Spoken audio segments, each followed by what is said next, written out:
Everybody has got those days that they do not want to train, especially now. We are getting into winter. It is cold and it is hard to get out of bed. I don't want to train, I really don't. But the thing is, what I want to teach you is 3 simple ways that you can keep on plan and on track to actually get where you want to be. Very, very simple steps. Point 1, you need to plan your diary. If you don't plan your diary, you won't do it. For myself, anytime I don't have something in my diary, it's just not happening. As humans, we like to tick things off as we go.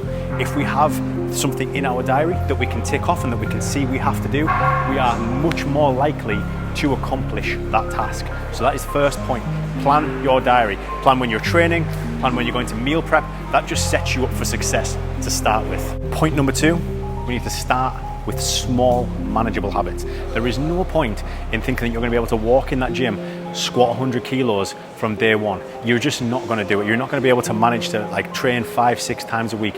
What we want to do is we want scalable results. So what we want to do for your first few times at the gym or whatever training system you're using, just go for the smallest manageable portion that you can do. If you're going for a run, go for a run for 5 minutes. Walk some of it if you need to. If you're coming to the gym, just turn up to the days that you plan to come to the gym.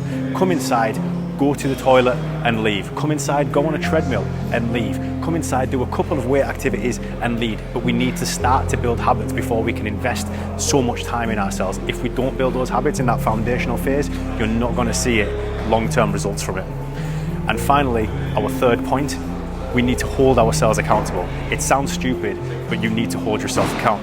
If you struggle to hold yourself account after points A and points B, the best thing you can do is find somebody else to hold you accountable. Whether that be your friends, your family, your partner, or if you need to, a trainer or a coach. There is plenty out there. I'm one. There's plenty of online coaches. What you need to do is you need to find something that you're interested in doing and just stick to it. Find someone that is going to help you on that path. For me, those are the 3 methods that have worked with myself and all my clients that have got me from where I need to be and where they want to be to where they are now. I guarantee you that if you follow those 3 methods, you will succeed in what you want to do. If you guys could do me a favor, just like this video, comment on this video, ideally subscribe to the channel as well. I'm a small channel, it helps me grow, really helps the algorithm, and I would really appreciate it.